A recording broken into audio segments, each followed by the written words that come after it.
Wali abdi, hadisnya qudsi, wali abdi, kalau hambaku benar salatnya sampai kalimat ini, masalah, apapun yang dia minta sekarang aku akan kabulkan. Aku akan kabulkan.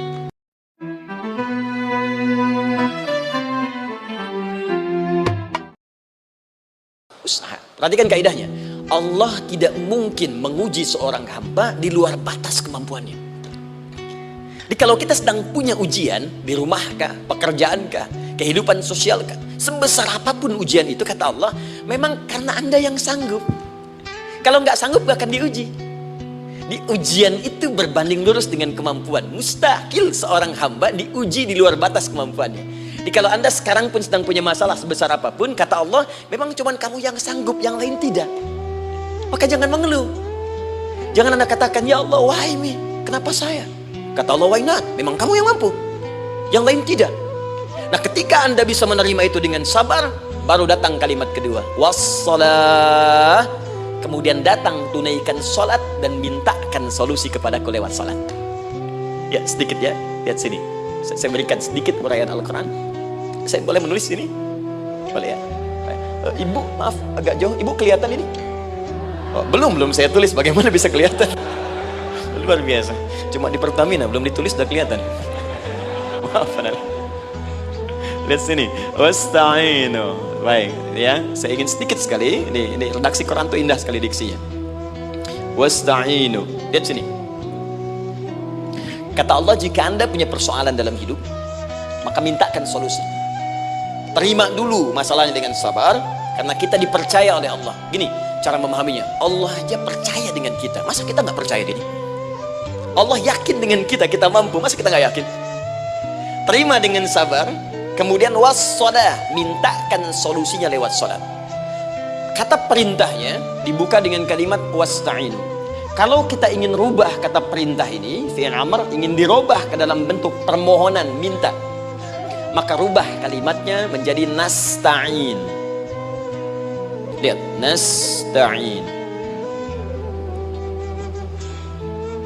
Baik, wasta'inu, kata Allah, kalian punya persoalan, ayo minta solusi padaku. Terus kita pengen minta, ya Allah, kami ingin minta. Maka dalam bahasa Arab, kalau kita ingin merubah kalimat ini ke dalam bentuk permintaan, kita katakan nasta'in. Saya tanya pada Anda, pernah nggak dalam sholat kita mengucapkan kalimat nasta'in? Ada? Masih ingat? Baik, apa kalimatnya? Iyyaka na'budu wa iyyaka nasta'in. Perhatikan, iyyaka na'budu wa iyyaka nasta'in. Iyyaka na'budu, iyyaka, ya Allah, Engkau perintahkan aku untuk ibadah. Maka sekarang aku ibadah, sholat, hanya kepadamu saja. Kan kata Allah, kamu sholat. Terus kita katakan, iyyaka na'budu. Sekarang kami sholat, ya Allah. Nama lain sholat itu ibadah. Kalau kita ibadah, na'budu. Dari mana tahunya nama lain sholat ibadah? Quran surah ke-20 ayat ke-14. Fa'budni wa aqimis sholata li dzikri. Ibadah kepadaku caranya sholat. Maka saat sholat kita katakan, iyyaka na'budu. Ya Allah, Engkau perintahkan aku untuk ibadah. Sekarang aku ibadah. Wa iyyaka nasta'in. Dan sekarang aku sedang punya persoalan, ya Allah. Aku punya masalah. Aku punya problem. Dan aku yakin hanya Engkau yang pasti akan menyelesaikannya. Ketika Anda mengatakan iyyaka nasta'in, perhatikan hadis qudsinya. Hadisnya qudsi. Ya.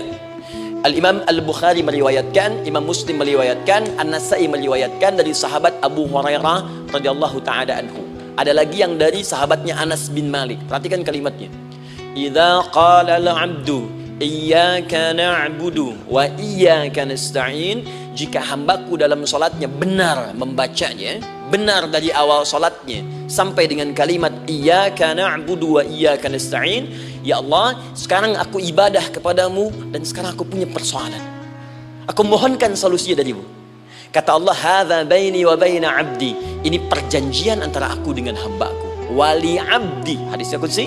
Wali 'abdi, kalau hambaku benar salatnya sampai kalimat ini, masalah, apapun yang dia minta sekarang aku akan kabulkan. Aku akan kabulkan. Pertanyaan saya, berapa di antara kita yang sholat sampai detik ini ribuan kali ruku dan sujud yang memanfaatkan momentum ini untuk memohon? Siapa di antara kita yang ketika sholat memohon kepada Allah solusi? Jangan-jangan selama ini sholat itu hanya menjadi formalitas saja. Takbir, ruku, sujud, salam, selesai. Takbir, ruku, sujud, salam, selesai. Padahal Allah sudah menunggu hambaku, kamu tuh punya masalah apa? Makanya setiap waktu dibagi 5 supaya hidup kita ringan. Subuh ke zuhur punya masalah, zuhur salat. Begitu kita mohon, tuntas masalah itu. Zuhur ke asar punya persoalan, asar salat. Dijawab oleh Allah, tuntas persoalan itu. Karena itu semua nabi dan rasul, bahkan orang soleh, ketika punya persoalan dalam hidupnya, even itu hanya menulis karya ilmiah, maka mereka akan memulai dengan sholat dan minta kepada Allah Subhanahu wa Ta'ala. Teman-teman kenal Nabi Zakaria? Bagus. Baik, di sana belum tulis, sudah kelihatan. Sini kenal Nabi Zakaria, alhamdulillah. Tapi nggak apa-apa, saya ke Sukabumi Pak, ada yang kenal Fir'aun. Kenal Fir'aun, kenal, bagus. Baik, Sukabumi hubun dunia, suka itu hubun, bumi itu dunia. Baik. Teman-teman, Nabi Zakaria itu diuji oleh Allah. Maaf, belum punya keturunan. Dan semua nabi punya ujian.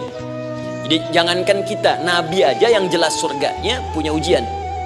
Ya, Anda pernah sakit, Nabi Ayub sakitnya lebih parah dari kita. Ya, Anda di keluarga belum ada keturunan, Nabi Zakaria pernah lebih daripada kita. Sampai rambutnya memutih, fisiknya sudah letih, dan menurut medis, maaf sekali, istrinya divonis tidak mungkin punya keturunan, monofus dan mandul, mustahil. Secara klinis gak mungkin, secara medis tidak mungkin.